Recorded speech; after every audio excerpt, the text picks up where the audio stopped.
నమస్తే, మనతో ఉన్నారు ఏపీ కమ్మ కార్పొరేషన్ డైరెక్టర్ అడుసుమల్లి శ్రీనివాస్ గారు. సార్ నమస్తే. నమస్కారం సార్, సిదిరి అప్పలరాజుకు సంబంధించిన అరెస్టు అండ్ 14 రోజుల రిమాండ్ నిజంగా ఇప్పటిదాకా ఎప్పుడూ చూడలేదు.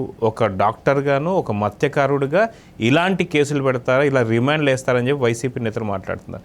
అయితే నిన్ననే పోలీసులు ఒక సంచలనమైన విషయం బయటపెట్టారు.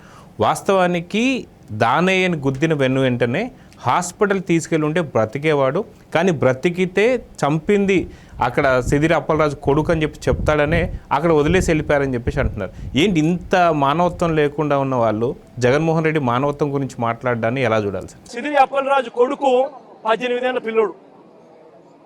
సిదిరి అప్పలరాజు డాక్టర్, పలాస ఎమ్మెల్యే, మంత్రి, ఫిషింగ్ మంత్రి మన ప్రభుత్వంలో.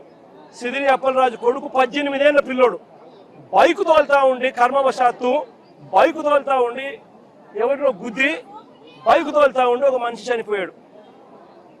యాక్సిడెంట్లు అవుతూ ఉంటాయి, చేసింది నేను కరెక్ట్ అని నేను చెప్పను. బట్ ఆ పిల్లోడు 18 ఏళ్ల పిల్లోడు బైక్ తోలుతా ఉండి ఆ పిల్లోడికి ఏం తెలుస్తుంది? నేను మొదటి నుంచి అదేనండి చెప్పేది. ఇప్పుడు యాక్సిడెంట్ అయింది, యాక్సిడెంట్ అయినప్పుడు పొరపాటున జరుగుతుంది. అది ఎవరు కోరి ఎవరు యాక్సిడెంట్ చేయరు. అప్పుడు ఇతను ఎలాగైతే గాయాలతో ఉన్నాడో, ఇతను ఎలాగైతే పికప్ చేసాడో, వాళ్ళ తండ్రికో ఎవరికో ఫోన్ చేస్తాడు, వచ్చినప్పుడు అతన్ని కూడా హాస్పిటల్కి 108కి జాయిన్ పంపించేసి ఉంటే హాస్పిటల్ అతను బతికుండేవాడేమో కదా. వాళ్ళ కుటుంబానికి అన్యాయం అయిపోయింది. ఆ కుటుంబం దిక్కుముక్కులే, అసలే బీత కుటుంబం. అతను జీవన భృత గొర్రెలు కాసుకుని ఏదో బతుకుతున్నట్టు కుటుంబాన్ని పోషించుకుంటున్నాడు. ఆ కుటుంబానికి జీవనాధారం అతను. ఇవాళ కుటుంబం ఏమో తల్లి, భార్య, బిడ్డలో, పసిబిడ్డలో ఏమైపోతారండి? వాళ్ళ గురించి ఒక్క మాట కూడా మాట్లాడిన జగన్మోహన్ రెడ్డి మానవత్వం గురించి మాట్లాడతాడు, హేరామ్ అంటాడు. ఇంతకన్నా విధి విచిత్రం, వైపరీత్యం ఏముంటుందండి? అక్కడ ఉన్న స్థానికంగా సిదిరి అప్పలరాజు అరెస్ట్ విషయంలో అతను మాల్ ప్రాక్టీస్ చేసాడు. హిట్ అండ్ రన్ కేసులోకి తీసుకెళ్ళాడు ఆ కొడుకుని. ఉద్దేశపూర్వకంగా కొడుకుని రాంగ్ ట్రాక్ పెట్టించాడు, అతన్ని ఇరికించాడు, అతనితో పాటు అతను స్నేహితుడిని ఇరికించాడు, తను ఇరుక్కున్నాడు. ఇదంతా కూడా ఉద్దేశపూర్వకంగా అతను నేరం చేశాడు. హిట్ అండ్ రన్ చాలా తీవ్రమైన నేరం అది. దాంట్లో గోరుతో పోయి దాన్ని గొడవలు చేసుకుని దానివల్ల అరెస్ట్ అయితే దానికి మళ్ళీ అతను కొవ్వొత్తిడి ర్యాలీలు అతనికి మద్దతుగా మాట్లాడడం. జగన్మోహన్ రెడ్డి లాంటి 5 సంవత్సరాలు ముఖ్యమంత్రి చేసినాడు, 5 సంవత్సరాలు ప్రతిపక్ష నేతగా ఉన్న అతను మానవత్వాల గురించి, కులాల గురించి, బడుగు బలహీన వర్గాల గురించి మాట్లాడుతూ ఉన్నాడు. ఎంత అన్యాయం అండి ఇది! దుర్మార్గం కదా ఇది, చాలా అన్యాయం కదా ఇది. మరి దీనికి ఏ రకంగా పరిష్కారం చేయాలంటే పోలీసులు ఇప్పుడు ఇవాళ చెప్పింది నిజమంటే, అది నేను ఎప్పుడూ చెప్పాను. అతను ఇమ్మీడియట్గా అతను హాస్పిటల్ తీసుకెళ్ళి ఉంటే బతికేవాడేమో. అతను బతికితే కూడా అతని ప్రమాదం తగ్గేది కదా. అతను వైద్యం నిమిత్తం వైద్య ఖర్చులు వీళ్ళు భరించి అతనికి ఏదైనా మేలు చేయడానికి అవకాశం ఉండేది. అంతే కదండి. ఇది చాలా డిస్గస్టింగ్గా ఉందండి, చాలా అన్యాయం అండి ఇది. జగన్మోహన్ రెడ్డి గారు మారాలి, అతను మార్పు రావాలి. అతను ఈ రకంగా అతను స్వభావాన్ని బట్టే క్రూర స్వభావం, విపరీత మనస్తత్వం వల్ల అదే మనస్తత్వం అలవరుచుకున్నారు అందరూ కూడా.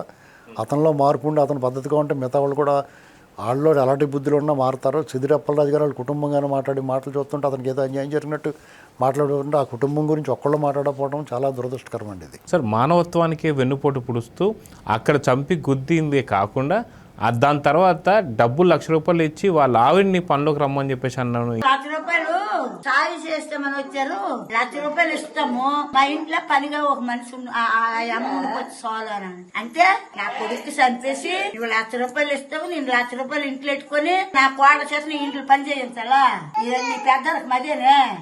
₹1,00,000 ఇస్తా ఉన్నారు మీ కొడుకు విలువ అది. నా కోడలకి ఆడి ఇంట్లో పని చేయమన్నాడు. బాగుంది కదా? ఏం బాగుంది? బాగాలేదు కదా. దుర్మార్గంగా ఆడికి బాగుంది, మనకు బాగుంది.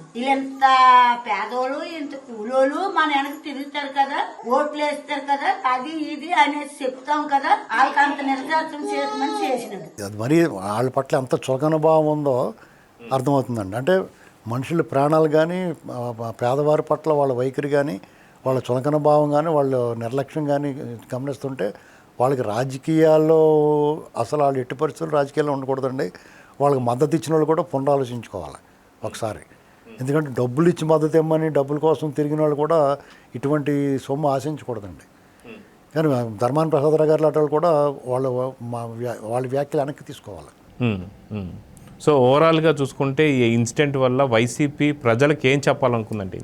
ఓవరాల్గా వైసీపీ ఏం చెప్పదలుచుకున్నా, వైసీపీ ఎప్పుడు కూడా రాంగ్ ట్రాక్లో నడిపిస్తుంది. వాళ్ళు తప్పుడు మాటలు మాట్లాడతారు. కానీ ప్రజలు ఆలోచించుకుంటున్నారు వైసీపీ పట్ల.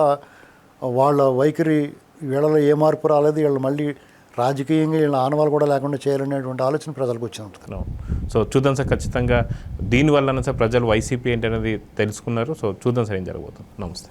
నమస్కారం.